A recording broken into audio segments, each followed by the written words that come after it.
Doctor अभी wait surgery team में आपका स्वागत है। ये मेरा यूट्यूब चैनल है वेट सर्जरी टीम करके, इसको लाइक शेयर सब्सक्राइब करें।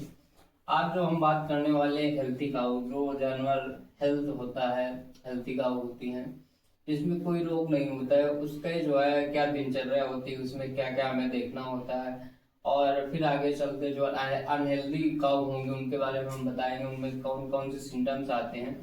बाकी जो हेल्थी काऊ होगी उसमें हम प्रॉपरली आपको बताते हैं इसमें क्या होता है। हम देखते हैं कि जो हेल्थी काऊ होती हैं उनका टेम्परेचर 101 फ़ारेनहाइट होता है, जिसके सेल्सियस में हम बात करते हैं तो 38.3 इसका डिग्री सेल्सियस होता है। रेस्पिरेशन की बात करते हैं, श्वास दर की बात करते हैं तो 14 पर मिनट होता है। 1 मिनट में 14 बार जो है सांसें लेती हैं, जो उनकी पल्स रेट होती है। अब आपको हम आते हैं जो है बॉडी कोट पे।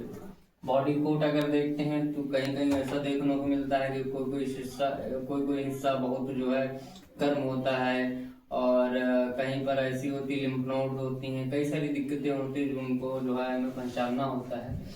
बॉडी कोट में कई सारा अंग देखते हैं कि बहुत हीट होता है, या कहीं पे बाल झड़ना होता है, और भी कई सारी बीमारियां, डर्मेटाइटिस या और भी कई सारी चीजें देखने को मिलती हैं। तो अपना बॉडी कोट भी देखना होता है, तो बॉडी कोट उसका सही होता है प्रॉपरली। जैसे मिल्क में देखते हैं, मिल्क में जो है मिल्क उसने दिया कि नहीं, दूध दिया कि नहीं, ये सारी चीजें होती हैं। और तीसरी चीज पहचाननी होती है डिस्चार्ज फ्रॉम आईज, आंख से कौन सा किस कलर का डिस्चार्ज आ रहा है और कैसा आ रहा, खून की तरीके आ रहा है, या जैसे क्या कहते हैं मवाद की तरीके उसमें से निकल रहा है, ये सारी चीजें हमें देखना होता है। फिर आज चौथे नंबर पे आते हैं नोज की कंडीशन क्या होती है, नाक में कैसा स्राव आता है, नाक से कैसा जो है म्यूकस वहां से निकल रहा है, तो ये भी देखना होता है। नाक की कंडीशन क्या है, नाक में पानी कैसा आ रहा है, ये सारी चीजें जो है आपको चौथे नंबर पे नाक पे देखनी होती हैं। अब पांचवें नंबर पे आते हैं तो वल्वा आता है। वल्वा पे क्या होता है, वल्वा लिप्स होती है, वहां पे देखना होता है कहीं पे जो है ये जो है अगर इसमें दिक्कत होगी तो इसमें जो है म्यूकस टाइप का आएगा, म्यूकस टाइप का डिस्चार्ज आएगा। तो वल्वा से भी हमें कई सारी बीमारियों को जो है डिफ्रेंशिएट करना पड़ता है, क्योंकि हमें वल्वा लिप्स की कहानी भी हमें मालूम होनी चाहिए।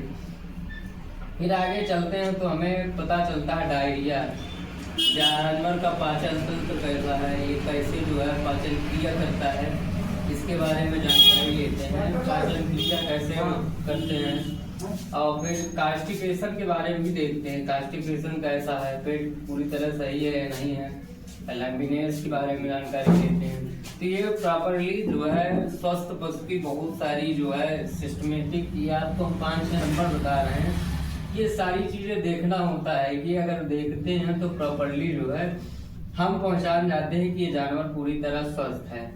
फिर हम आ जाते हैं रूमन के पीएच की। हम पेट में जब देखते हैं तो रूमन का पीएच जरूर नापते हैं, पीएच कैसा है।